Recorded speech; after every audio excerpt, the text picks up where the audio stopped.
కాపు బలిజ సంక్షేమ సేనను నూతన ఎగ్జిక్యూటివ్ కమిటీని హరిరామ జోగయ్య ప్రకటించారు. రాష్ట్రంలో కాపులు, బీసీ, ఎస్సీలను కలుపుకుని రాజ్యాధికారం చేపట్టడమే కాపు బలిజ సంక్షేమ సేన ధ్యేయమని ఆయన అన్నారు. కాపుల్ని యాచించే స్థాయి నుంచి శాసించే స్థాయికి ఎదగాలన్నదే కాపు బలిజ సంక్షేమ సేన ముఖ్య లక్ష్యమని తెలిపారు. జనసేన అధినేత పవన్ కళ్యాణ్కి మద్దతుగా కాపు బలిజ సంక్షేమ సేన పనిచేస్తుందని వివరించారు. రాబోయే ఎన్నికల్లో కూటమి అభ్యర్థుల గెలుపు కోసం కాపు బలిజ సంక్షేమ సేన పనిచేస్తోందన్నారు. కొత్త గులాలు తయారు చేశాం. ఈ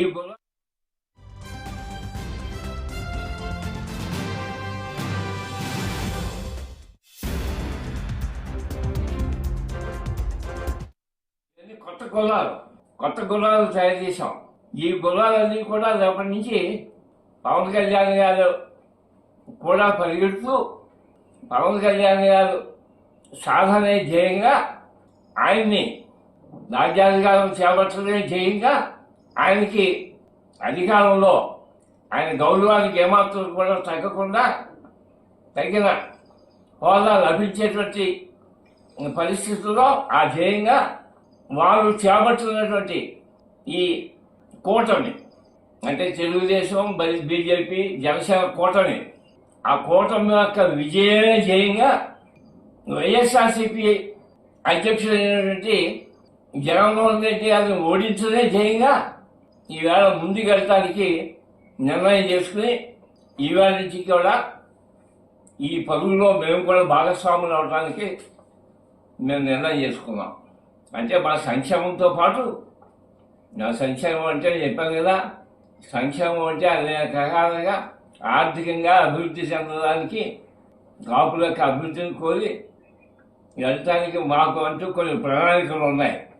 వివిధ ప్రభుత్వాలు బీసీల యొక్క సంక్షేమం కోసం ఎటువంటి పథకాలు వేసుకుని ముందుకెళ్తున్నారో ఆ పథకాలన్నింటినీ కూడా కాపు కులస్తులకు కూడా వర్తింప చేయాలనేటువంటి ఒక డిమాండ్ని కూడా ఈ మధ్య ముందుకు తీసుకురావడం జరిగింది. మేము ప్రకటిస్తూ మీ మేనిఫెస్టోలో పెట్టాలి, రేపు ఇచ్చిన ఎలక్షన్ మేనిఫెస్టోలో పెట్టాలనేటువంటి నినాదం కూడా ఈవేళ మేము కాపు బలిజ సంక్షేమ సేన తీసుకున్నాం.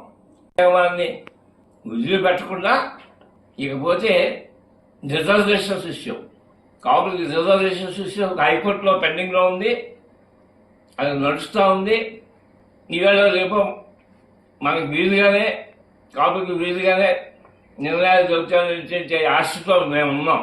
ఈవేళ రాజకీయంగా మేము ఏదైతే సాధించాలని అనుకున్నామో, రాజ్యాధికారాన్ని సాధించాలని అనుకున్నామో, ఏదైతే పవన్ కళ్యాణ్ గారి ద్వారా సాధించాలని అనుకున్నామో అది సాధించడం ధ్యేయంగా మా గుర్రాన్ని కూడా ఇంతవరకు పరిగెత్తించిన గుర్రాలు తాత్కాలికంగా ఆగినా కొత్తగా ఈవేళ ప్రకటించిన ఈ గుర్రాలన్నీ కూడా అతి వేగంతో పవన్ కళ్యాణ్ గారి వెనకాల పరిగెడతాయి. మేము అనుకున్నది సాధిస్తాం, పవన్ కళ్యాణ్ గారిని అధికారంలో తీసుకొస్తాం, కూటమి ప్రభుత్వం ఏర్పాటు చేసే స్టేజ్కి మేము తీసుకొస్తాం అని అభిలషిస్తూ ఈ రోజున మన జనరల్ బాడీ తీర్మానం ప్రకారంగా ఏదైతే ఎగ్జిక్యూటివ్ కమిటీ అంటే మన గుర్రాలు ఆ లిస్టుని ఈవేళ ప్రకటించడం జరుగుతుంది. ఇవన్నీ కొత్త